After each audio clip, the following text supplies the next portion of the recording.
Well. Look at what just walked back into the room. You didn't announce yourself. You didn't send a warning. You didn't need to.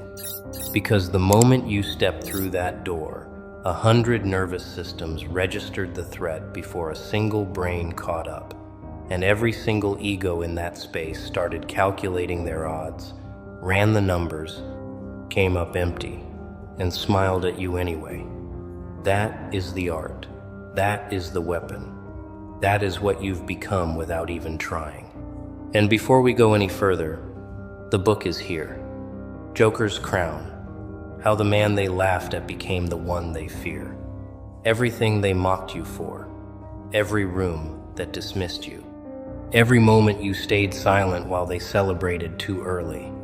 This book is the full breakdown of how that silence becomes the most dangerous weapon they never saw coming. Available now for just $3.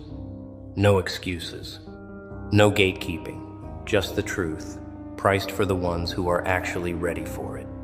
Get it before the price changes. Link in bio. Let's be precise about what just happened in that room.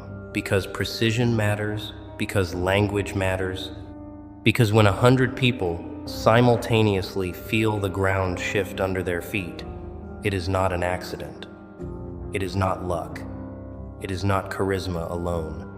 What just happened was the result of something they cannot study in any course, cannot buy with any amount of money, cannot fake for longer than 30 seconds before it collapses under the weight of its own performance.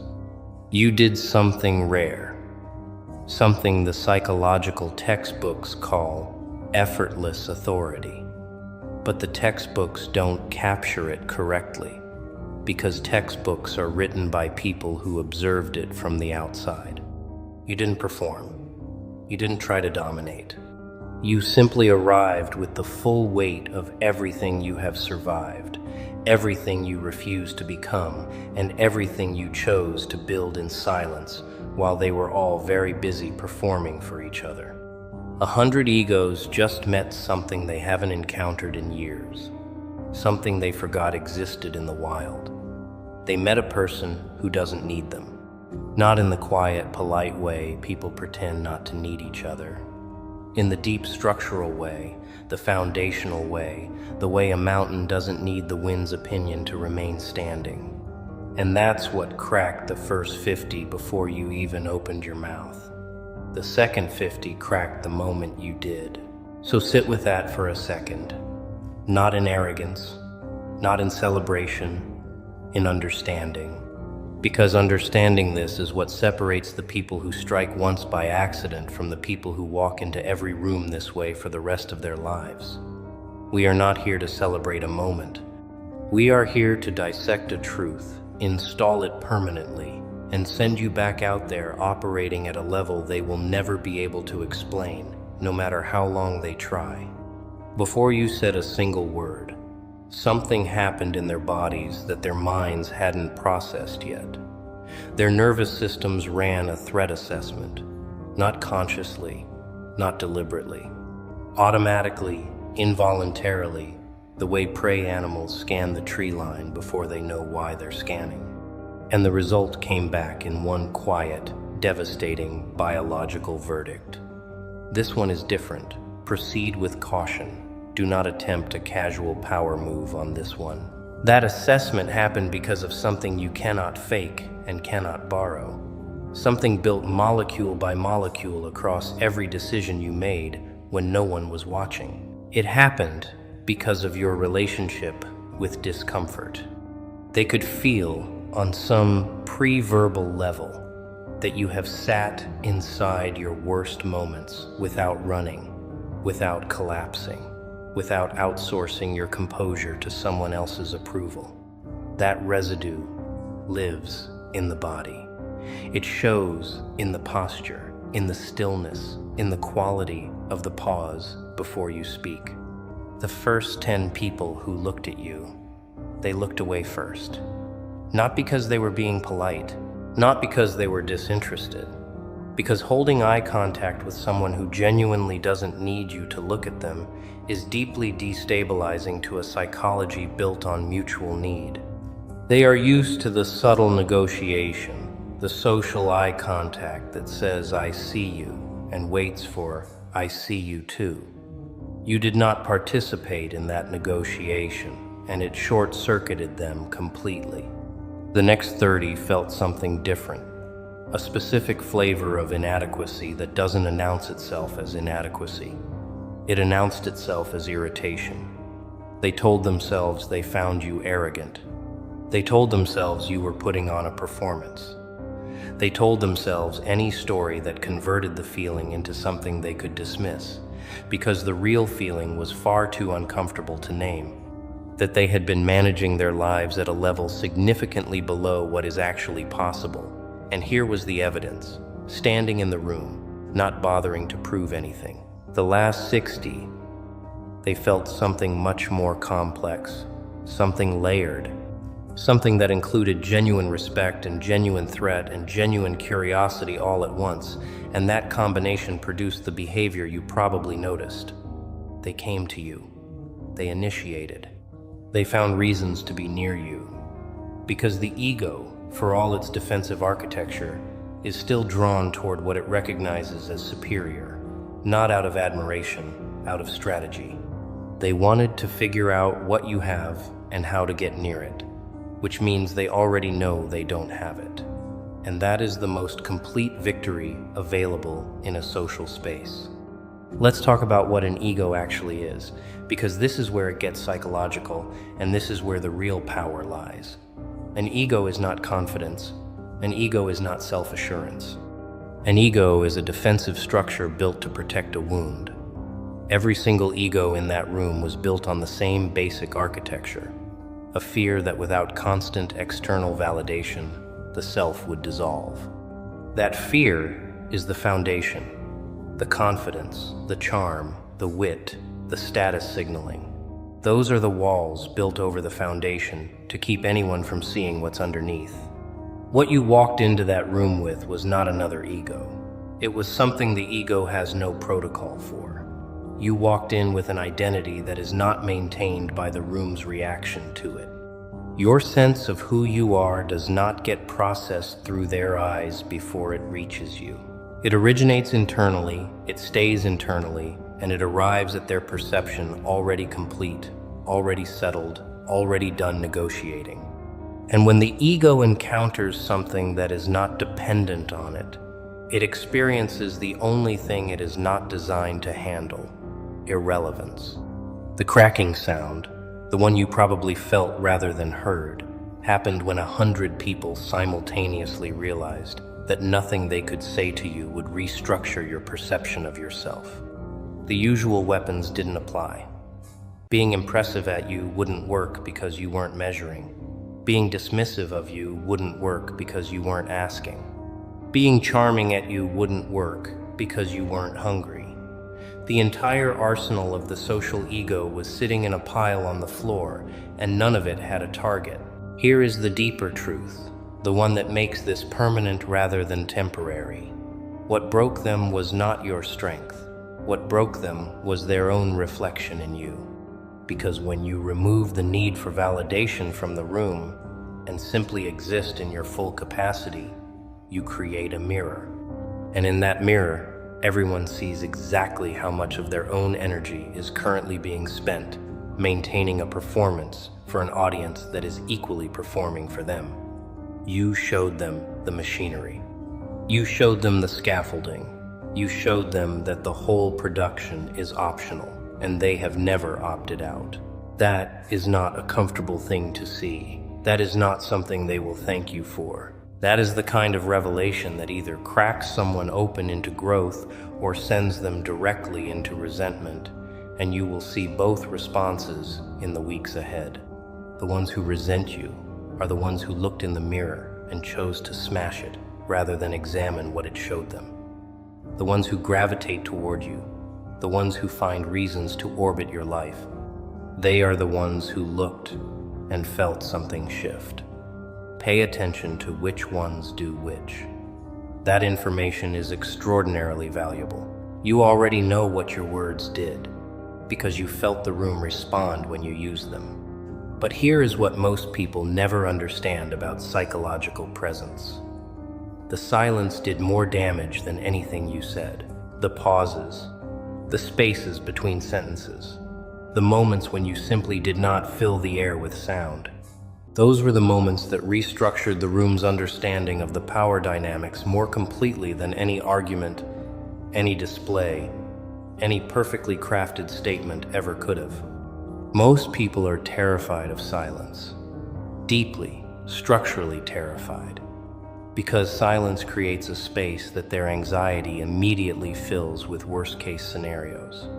Silence in conversation means they don't like me. Silence after a statement means I said the wrong thing. Silence in a group means everyone is judging me. The ego is essentially a machine for converting silence into self-condemnation, and most people talk compulsively, reflexively, endlessly, not because they have things to say, but because silence feels like falling. You let it fall. You sat inside it. You used it deliberately with the full knowledge that every second of your comfort in it was being felt as a second of discomfort by everyone watching. The people who talk too much in uncomfortable silences, they are giving themselves away. They are showing you the exact shape of their anxiety. And every person in that room who started filling the silence after you created it, every person who jumped in with a joke or a comment or a meaningless observation to patch the hole you deliberately left, they handed you the map to their psychology without being asked. The most devastating single move available in a room full of egos is not the perfect comeback. It is not the impressive fact or the well-timed story.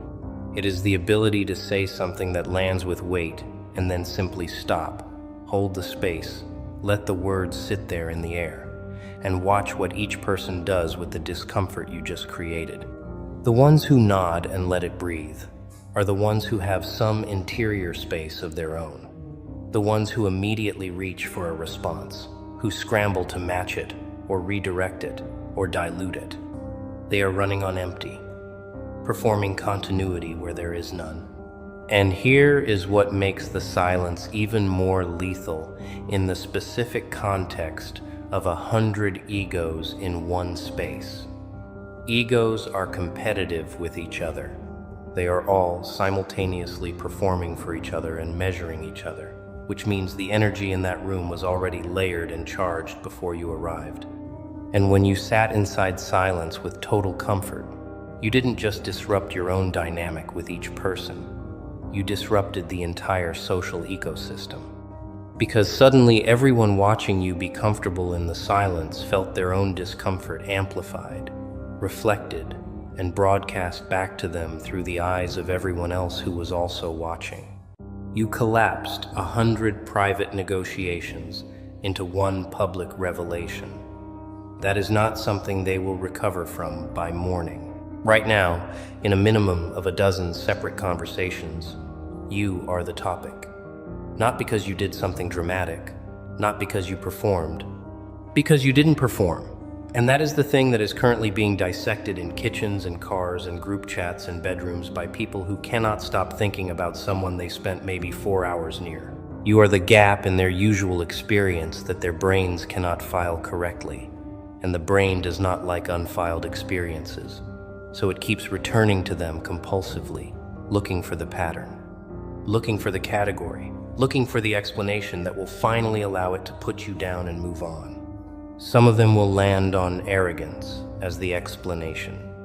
They will tell whoever will listen that you were cold, that you were trying too hard to be mysterious, that you thought you were better than everyone there. And the person they're talking to will nod and agree and validate the narrative, because that is the social function being served, not truth-telling, but wound management. Arrogant is the word that allows someone to convert their own inadequacy response into a moral judgment about you. It is not an assessment of your character, it is a confession of their experience. The moment someone calls you arrogant without knowing you, what they are actually saying is, I felt small near this person, and I need a reason that isn't about me. Others will take a different approach. They will say, "You were interesting," in that careful way that means something more. The way people say interesting when they mean, "I don't fully understand this yet, but I know it matters." These are the ones who are honest enough with themselves to notice that something significant happened, without being able to articulate it fully. These are the ones who will think about you again tomorrow and the day after, and who will find themselves doing a strange inventory of their own habits and choices in the days ahead, not because you told them to, but because standing near someone operating at a different level creates a comparison that is very hard to unsee. The third group, and pay close attention to this group because they are the most strategically significant, will say almost nothing publicly, but will think about you constantly and privately. These are the people who felt the most impact and have the most to process. They will not describe you as arrogant because they are too honest. They will not describe you as interesting because that feels inadequate. They will simply carry the experience quietly, let it work on them without narrating it to anyone, and you will notice in future interactions that something has shifted. The deference will be subtle. The attention will be different in quality. These are the people who, in a single evening, moved from peer to student without a single lesson being taught. The fourth group is the one you need to be aware of, the one that will make a move. Egos that crack under the weight of someone else's presence do not always go quietly. Sometimes they come back with a concentrated effort to re-establish the hierarchy they felt dissolve. Watch for the sudden expertise, the carefully researched counter-argument, the performance designed specifically for your attention. Watch for the over-explanation, the credential dropping, the social maneuver that is unmistakably engineered to reach you specifically. That is not aggression. That is the ego's last sincere attempt to matter to you. And your response to it, or more precisely your non-response to it, will determine whether they escalate or finally rest. Here is the part they will never understand, even if you explain it to them directly. Even if you write it down and hand it to them and watch them read it with their own eyes. You did not plan this. Not this specifically. You did not wake up and design an emotional demolition of 100 nervous systems. What you did was spend a significant portion of your life making decisions that most people are not willing to make. And then you walked into a room, and the accumulated result of those decisions arrived before you did and introduced itself without asking your permission. You chose, at some point, to stop performing for people who were not paying attention to the real you anyway. That choice, that specific renunciation, is not as small as it sounds. It required you to sit with the discomfort of being misread, mischaracterized, dismissed, and underestimated for long enough that you stopped caring whether you were read correctly. And somewhere in the middle of not caring whether you were read correctly, you became impossible to misread. Because a person who is not performing for you is a person who is showing you exactly who they are. And there is a particular clarity to that which reads instantly and deeply, even to people who cannot name what they are responding to. You chose, at some point, to let people leave, not to hold on, not to negotiate for their continued presence, not to reshape yourself into something more palatable to people who were fundamentally not compatible with where you were going. And every time you let someone leave without chasing them, you reclaimed a portion of your own energy that had been locked in the management of that relationship. Multiply that by every unnecessary relationship you released, and you understand why the quality of your presence in a room is what it is. You are not carrying that weight. They can feel its absence. They are all carrying theirs. And the contrast is not subtle. You chose, at some critical junction that probably felt like failure at the time, to stay in a difficult thing longer than was comfortable. because leaving would have meant abandoning something you actually valued. That choice, made under pressure, in the absence of external reward, in the presence of every reason to quit, that choice installed something in you that cannot be installed any other way. Call it integrity, call it internal consistency, call it the alignment between what you say matters and what you actually do when it costs you. Whatever you call it, it is visible, it is felt, and it is the single most powerful component of what happened in that room tonight. The 100 egos that cracked today were not cracked by your performance. They were cracked by your non-performance. They were cracked by evidence, by living proof that the way they are spending their lives is a choice and not an inevitability. You showed them that it is possible to move through the world without running the constant social performance, without the anxiety maintenance, without the exhausting management of how you are being perceived at every moment. You showed them that someone chose differently and survived and arrived at something that they, with all their performance, have not arrived at. That is the most destabilizing thing one human being can show another, and you did it without trying. And that is the part that will keep them awake. They will come back. Not all of them, but the important ones will. And they will come back changed. And they will come back pretending not to be changed, which is the most important detail of all. Because a person who has been genuinely impacted and is too proud to admit it will approach you with a studied casualness that is exactly as casual as a chess move. And if you are paying attention, you will see the calculation underneath the ease. And you will know that you are dealing with someone who has spent time since you last met, thinking about how to stand near you without flinching again. This is where your real leverage lives. And by leverage, I do not mean manipulation. I mean the structural advantage that belongs to the person whose internal state is not dependent on the interaction's outcome. When they come back performing casual, and you receive it with genuine ease, the asymmetry compounds, because they are working. You are not. They are managing their presentation. You are simply present. And the energy cost of managing a performance versus the energy cost of being genuinely present is so vastly different that it shows continuously in every microsecond of the interaction. And they feel it every moment without being able to name it. The ones who come back with something to prove are the ones who give you the most information. Watch what they try to prove. Watch which specific qualities they perform in your presence that they did not perform before you met. If they perform expertise, you revealed an insecurity about their knowledge. If they perform social ease, you revealed an insecurity about their likability. If they perform busyness, you revealed an insecurity about their significance. People perform for their specific audience, and the performance is always precisely shaped around the wound that audience revealed. You become, for a certain category of person, the one they are rehearsing for. And the more clearly you demonstrate that you are not measuring them by those metrics, the more intensely they will escalate the performance, which is its own quiet devastation to watch. The ones who come back genuinely are the rarest and the most valuable. These are the people who experience the crack, not as defeat, but as opening, who went home and sat with the discomfort instead of medicating it with narrative, who asked themselves difficult questions instead of looking for a story that let them off the hook.